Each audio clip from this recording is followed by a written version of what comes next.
नमस्कार, बेलुका 7:30 बजेको नेपाल लाइभ समाचारमा स्वागत छ। म पुष्पा केसी। सुरुमा प्रमुख समाचार शीर्षकहरू। अफगानिस्तानमा रहेका नेपालीहरूलाई छिटोभन्दा छिटो सकुशल उद्धार गर्न सम्बन्धित निकायलाई सरकारको निर्देशन। अफगानिस्तान घटनाबारे सदनलाई जानकारी गराउन सरकारलाई सभामुख सापकोटाको रुलिङ। सरकारको सिफारिसमा राष्ट्रपति विद्यादेवी भण्डारीद्वारा संघीय संसदको चालु अधिवेशन अन्त्य। संसद अन्त्यपछि एमालेका प्रमुख सचेतक विशाल भट्टराईको प्रतिक्रिया, सरकार आफै नाङ्गिन थाल्यो। नेपाल विद्युत प्राधिकरणको कार्यकारी निर्देशकमा आफूलाई हटाएर कुलमान घिसिङलाई नियुक्त गर्ने निर्णय विरुद्ध सर्वोच्च पुगे हितेन्द्र देव साक्य। सरकारले बीचमै हटाउन नसक्ने जिकिर। अफगानिस्तान छाडेर जान चाहनेको विमानस्थलमा भिड। विमानस्थलमा गोली चल्दा 3 जनाको मृत्यु। अमेरिका जान भिसा चाहिने अफगान शरणार्थीलाई अल्बानिया र कोसोभोले अस्थायी शरण दिने। र नेपालले ओमानसँग ICC cricket world cup league 2 खेल्नु अघि पपुवा न्युगिनीसँग 1 दिवसीय अन्तर्राष्ट्रिय श्रृङ्खला खेल्ने। प्रतियोगिताका लागि नेपालद्वारा बन्द प्रशिक्षण सुरु। अब समाचार विस्तारमा। अफगानिस्तानमा रहेका नेपालीहरूलाई छिटोभन्दा छिटो सकुशल उद्धार गर्न सम्बन्धित निकायलाई निर्देशन दिएको छ। सोमबार प्रधानमन्त्री निवास बालुवाटारमा बसेको मन्त्री परिषद बैठकले अफगानिस्तानमा विकसित घटनाप्रति गम्भीर चासो लिँदै त्यहाँ रहेका नेपाली नागरिकलाई छिटोभन्दा छिटो सकुशल उद्धार गर्न सम्बन्धित निकायलाई निर्देशन दिएको हो। विद्रोही तालिबानले राज्य सत्ता कब्जामा लिएपछि अफगानिस्तानमा रहेका विदेशी नागरिकहरूको ज्यान जोखिममा परेको छ। त्यस घटनाप्रति गम्भीर चासो लिँदै त्यहाँ रहेका नेपालीहरूलाई छिटोभन्दा छिटो सकुशल उद्धार गर्न सम्बन्धित निकायलाई निर्देशन दिइएको सरकारका प्रवक्ता एवं कानून न्याय तथा संसदीय मामिला मन्त्री ज्ञानेन्द्र बहादुर कार्कीले बताए। अफगानिस्तानमा विकसित घटनाप्रति गम्भीर चासो लिँदै त्यहाँ रहेका नेपाली नागरिकहरूलाई सकुशल शीघ्र उद्धार गर्ने, यसका लागि नेपाल सरकारका सम्बन्धित निकायहरूले समन्वयात्मक रूपले कार्य अगाडि बढाउने निर्देशन दिने। बैठकले बेलायतको लन्डनमा जारी भूतपूर्व ब्रिटिस गोर्खा सैनिकहरूको आमरण अनसन लगायतका विरोधका कार्यक्रम फिर्ता लिन पनि आह्वान गरेको छ। उनीहरूका ती माग कूटनीतिक पहल मार्फत सम्बोधन गर्ने प्रतिबद्धता जनाउँदै सरकारले भूतपूर्व ब्रिटिस गोर्खा सैनिकहरूको लन्डनमा जारी आमरण अनसन सहितको विरोधको कार्यक्रम फिर्ता लिन आह्वान गरिएको प्रवक्ता कार्कीले बताए। सरकारले उनीहरूको माग सम्बोधन गराउन कूटनीतिक पहल सुरु गरिएको पनि स्पष्ट पारेको छ। यसैबीच सभामुख अग्निप्रसाद सापकोटाले अफगानिस्तान घटनाबारे सदनलाई जानकारी गराउन सरकारलाई रुलिङ दिएका छन्। सोमबारको प्रतिनिधि सभाको बैठकको सुरुमै एमालेको तर्फबाट गोकुल प्रसाद बास्कोटाले सरकारको धारणा माग गरेका थिए। त्यसपछि सभामुख सापकोटाले सरकारलाई निर्देशन दिएका हुन्। सदस्यहरू, हालै अफगानिस्तानमा विकसित घटनाक्रमका कारण त्यहाँ रहेका नेपालीहरूको सम्बन्धमा प्रतिनिधि सभा सहित मेरो गम्भीर ध्यानाकर्षण भएको छ।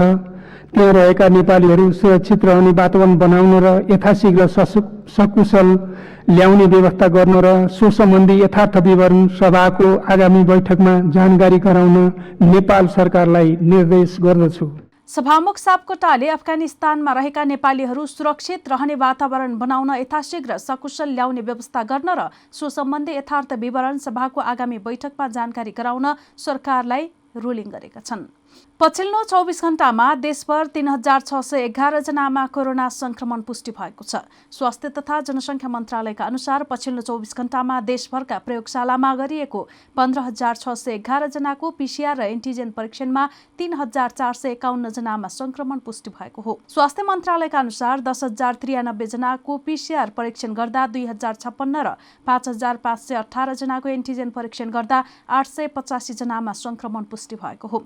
आज देशभर 2458 जना संक्रमित निको भई डिस्चार्ज भएका छन्। पछिल्लो 24 घण्टामा 35 जना संक्रमितको मृत्यु भएको छ। यससँगै नेपालमा मृत्यु हुनेको संख्या 10,327 पुगेको छ। देशभर 39,371 जना सक्रिय संक्रमित रहेको स्वास्थ्य मन्त्रालयले जनाएको छ। तीमध्ये 36,036 होम आइसोलेसनमा रहेका छन् भने संस्थागत आइसोलेसनमा 3,335 छन्। यस्तै 795 जना आइसियुमा र 197 जनाको भेन्टिलेटरमा राखी उपचार भइरहेको छ। देशभर 402 जना क्वारेन्टाइनमा रहेको स्वास्थ्य मन्त्रालयले जनाएको छ। नेकपा एमालेको संस्थापन पक्षले वरिष्ठ नेता माधव कुमार नेपाल लगायत केही व्यक्तिहरू पार्टी विभाजनका लागि सक्रिय रहेको निचोड निकालेको छ। अन्तर्पार्टी निर्देशनमा यस्तो उल्लेख गरिएको हो। पार्टीभित्र सिर्जित असामान्य अवस्था, अवसरवाद र अन्तर्ध्वंसात्मक गतिविधि सम्बन्ध उपशीर्षकमा नेपाल पक्षलाई समेट्न गरिएका प्रयासहरू उल्लेख छन्, जहाँ भनिएको छ पार्टी विभाजनका लागि माधव नेपाल लगायतका कतिपय व्यक्तिहरू क्रियाशील छन्। सरकार निर्माणमा नेपाली कांग्रेसलाई साथ दिने नेपाल पक्षको प्रवृत्ति निन्दनीय र आपत्तिजनक रहेको उल्लेख गर्दै लचिलो भएर एकताको प्रयास गरिरहेको बताइएको छ। कार्यदलको गठन, 10 बुँदे प्रस्तावको अनुमोदन र कार्यान्वयन गर्ने निर्णय तथा यसबीच अगाडि सारिएका विभिन्न प्रस्ताव यसै प्रायोजनका लागि रहेको, तर एकपछि अर्को शर्त र असम्भव खालका मागहरू तिर्स्याउँदै पार्टी फुटाउने प्रयासलाई अन्तिम टुङ्गोमा पुर्याउने काम भइरहेको बताइएको छ। पार्टी नेतृत्वमाथि आक्रमणका क्रम र विस्थापित गर्ने प्रयास जारी छ।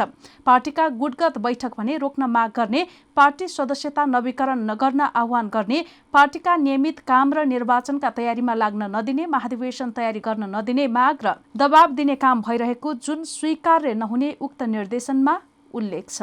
राष्ट्रपति विद्यादेवी भण्डारीले संघीय संसदको चालु अधिवेशन अन्त्य गरेकी छिन्। मन्त्री परिषदको सिफारिस अनुसार राष्ट्रपति भण्डारीले साउन 32 गते राति 12 बजेदेखि लागू हुने गरी राष्ट्रिय सभा र प्रतिनिधि सभाको अधिवेशन अन्त्य गरेकी हुन्।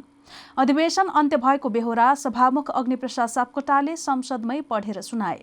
राष्ट्रपति भण्डारीको संसद अधिवेशन सम्बन्धी पत्र आइपुगेको बताउँदै मन्त्री परिषदको सिफारिस बमोजिम राष्ट्रपति भण्डारीले अधिवेशन अन्त्य गरेकी हुन्। पत्र पढेर सुनाउँदै सापकोटाले भने साउन 32 सोमबार 12 बजेदेखि दुवै अधिवेशन अन्त्य भएको पत्र प्राप्त भएकाले प्रतिनिधि सभाको अधिवेशन राति 12 बजेदेखि स्वतः अन्त्य हुने गरी स्थगित हुन्छ। मान्य सदस्यहरू, सम्माननीय राष्ट्रपतिबाट पत्र प्राप्त हुन आएको छ। सो पत्रको बेहोरा म पढेर सुनाउँछु। नेपालको संविधानको धारा 93 को उपधारा 2 बमोजिम नेपाल सरकार मन्त्री परिषदको 2078-4-32 को सिफारिसमा संघीय संसदको दुवै सदनको चालु अधिवेशन सम्मत 2078 साल साउन 32 गते सोमबार राति 12 बजेदेखि अन्त्य गरेको छु। 2078 साउन 32 विद्यादेवी भण्डारी। मान्य सदस्यहरू, प्रतिनिधि सभाको चालु अधिवेशन आज राति 12 बजेबाट स्वतः अन्त्य हुने गरी स्थगित हुन्छ। प्रतिनिधि सभाको दोस्रो पल्ट पुनर्स्थापना भएपछि साउन 3 गते पहिलो बैठक बसेको थियो। सोही बैठकबाट प्रधानमन्त्री शेरबहादुर देउवाले विश्वासको मत समेत लिएका थिए। यस्तै प्रमुख प्रतिपक्षी दल नेकपा एमालेका प्रमुख सचेतक विशाल भट्टराईले संसद अधिवेशन अन्त्य गरेर सरकार आफै नाङ्गिने बाटोमा लागेको बताएका छन्। चालु अधिवेशन अन्त्य गर्ने सरकारको निर्णयका विषयमा प्रतिक्रिया दिँदै उनले यस्तो बताएका हुन्। प्रतिपक्षमा हुँदा संसदलाई बिजनेस नदिएको भन्दै आलोचना गर्ने सत्तारूढ नेपाली कांग्रेस र माओवादी केन्द्रले महिना दिन पनि संसद टिकाउन नसकेको उनले बताए। प्रमुख सचेतक भट्टराईले संसद नहुँदा लोकतन्त्र र गणतन्त्र समेत मासिने भनेर टिप्पणी गर्ने सरकारले पुनर्स्थापना भएको 1 महिनामै संसद अन्त्य गर्नुलाई सामान्य रूपमा लिन नसकिने बताएका छन्। सरकारले अफगानिस्तानमा अलपत्र परेका नेपालीहरूलाई तत्काल सम्पर्कमा आउन आग्रह गरेको छ। उद्धारका लागि पर्खिरहेका नेपालीहरूलाई www.mofa.gov.np/REGISTRATION रजिस्ट्रेसनमा अनलाइन दर्ता गर्न परराष्ट्र मन्त्रालयले आग्रह गरेको छ। सरकारले अफगानिस्तानमा रहेका नेपाली र उनीहरूका नेपालमा रहेका परिवारलाई उद्धारका लागि नाम टिपाउन आग्रह गरेको हो। परराष्ट्र मन्त्रालयले आइतबार विज्ञप्ति जारी गर्दै अफगानिस्तानमा रहेका नेपालीहरूको विवरण सङ्कलन गर्न अनलाइन रजिस्ट्रेसन पोर्टलको व्यवस्था गरिएको जनाएको थियो। उक्त पोर्टलमा आफ्नो नामसहितको उल्लेख गर्नुपर्ने विवरण तत्कालभरि दर्ता गराउन मन्त्रालयले सम्बन्धित व्यक्ति वा तिनका परिवारका सदस्यलाई आग्रह गरेको छ। उद्धारसँग सम्बन्धित सम्पर्कको लागि भाइबर र व्हाट्सएप सुविधा सहितको मोबाइल नम्बरहरू 97 49 32 64 58 कन्सुलर सेवा विभाग र 97 49 32 64 59 परराष्ट्र मन्त्रालयको व्यवस्था गरिएको छ।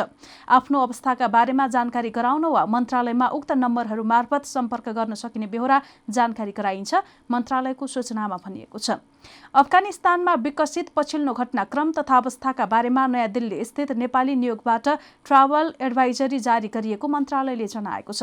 आवश्यक सहयोगका लागि दूतावासको फोन नम्बर 91 89 29 60 19 25 र इमेल eondelhi mofa.gov.np मार्फत सम्पर्क गर्न भनिएको छ। नेपाल विद्युत प्राधिकरणको कार्यकारी निर्देशकमा आफूलाई हटाएर कुलमान घिसिङलाई नियुक्त गर्ने निर्णयलाई चुनौती दिँदै हितेन्द्र देव साक्यले सर्वोच्च अदालतमा मुद्दा दायर गरेका छन्। साक्यले सोमबार ओआरएस मार्फत नियुक्तिको निर्णय बदर हुनुपर्ने मागसहित अन्तरिम आदेश माग गर्दै रिट दायर गरेका हुन्। सरकारले साक्यको स्थानमा कुलमानलाई नियुक्त गर्नु गैर कानुनी भएको उनको जिकिर छ। आफ्नो नियुक्ति 4 वर्षका लागि भएको भन्दै उनले सरकारले बीचमै हटाउन नसक्ने र आफूलाई अन्यत्र पद सिर्जना गरी नियुक्ति गर्न नमिल्ने जिकिर रिटमा गरेका छन्। रिट दर्ता भएको बताउँदै सर्वोच्चले केही प्रक्रिया बाँकी रहेको र बुधबारका लागि पेशी तोकिने जनाएको छ। साउन 24 गतेको मन्त्री परिषद बैठकले घिसिङलाई प्राधिकरणको कार्यकारी निर्देशकमा नियुक्त गर्ने निर्णय गरेको थियो। साउन 27 मा नियुक्ति पत्र बुझे लगत्तै घिसिङले पद बहाली गरेका थिए। प्राधिकरणका निवर्तमान कार्यकारी निर्देशक साक्यलाई भने ऊर्जा आयोगमा पठाउने निर्णय मन्त्री परिषदले गरेको थियो। उनलाई प्राधिकरणमा पाइरहेकै सेवा सुविधा दिने गरी ऊर्जा आयोगको जिम्मेवारी दिएको थियो, तर साक्यले त्यसमा असन्तुष्टि जनाएका थिए। हामी नेपाल लाइभ समाचारमा छौं। अब अन्तर्राष्ट्रिय समाचार।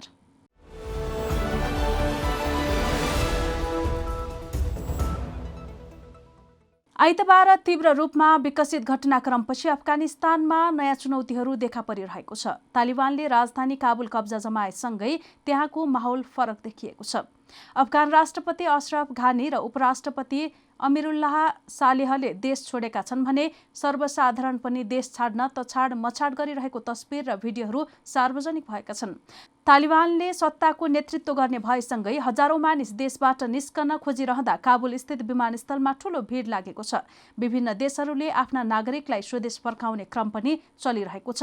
यसैबीच काबुल विमानस्थलमा गोली चल्दा 3 जनाको मृत्यु भएको छ। अमेरिकी सञ्चार माध्यम वाल स्ट्रिट जर्नलका अनुसार काबुल विमानस्थलको यात्रु टर्मिनलमा सोमबार बिहान गोली चल्दा 3 जनाको मृत्यु भएको हो।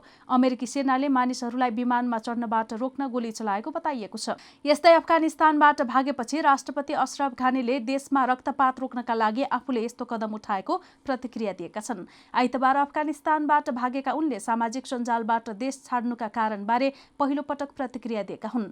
उनले आफू रहँदा तालिबान काबुल प्रवेश गरेपछि झडप हुने र त्यसले लाखौं मानिसको जीवन खतरामा पर्न सक्ने भएकाले देश छाडेको उल्लेख गरेका छन्।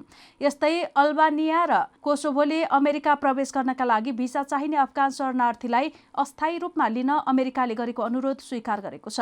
अल्बानियाको राजधानी टिरानामा सोमबार भएको पत्रकार सम्मेलनमा बोल्दै प्रधानमन्त्री एडी रामा रामाले अमेरिकी राष्ट्रपति जो बाइडेन प्रशासनले गरेको अनुरोधलाई स्वीकार गरेको जानकारी दिएका हुन्। नेपाल लाइभ समाचारमा अब खेल समाचार।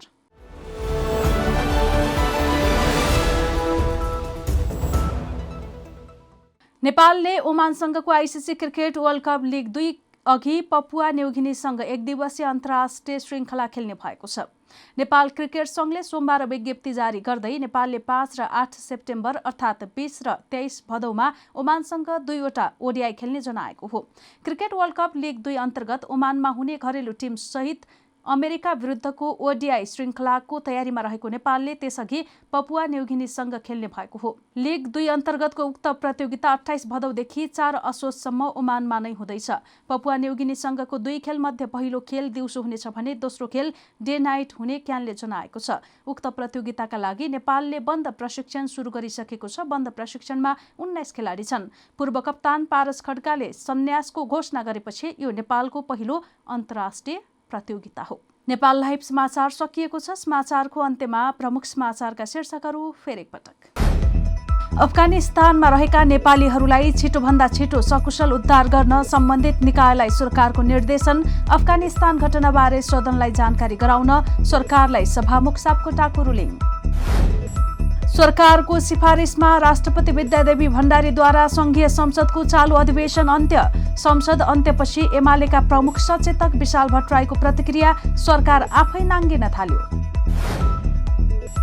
नेपाल विद्युत प्राधिकरणको कार्यकारी निर्देशकमा आफूलाई हटाएर कुलमान घिसिङलाई नियुक्त गर्ने निर्णय विरुद्ध सर्वोच्च पुगे हितेन्द्र देव साक्य। सरकारले बीचमै हटाउन नसक्ने जिकिर।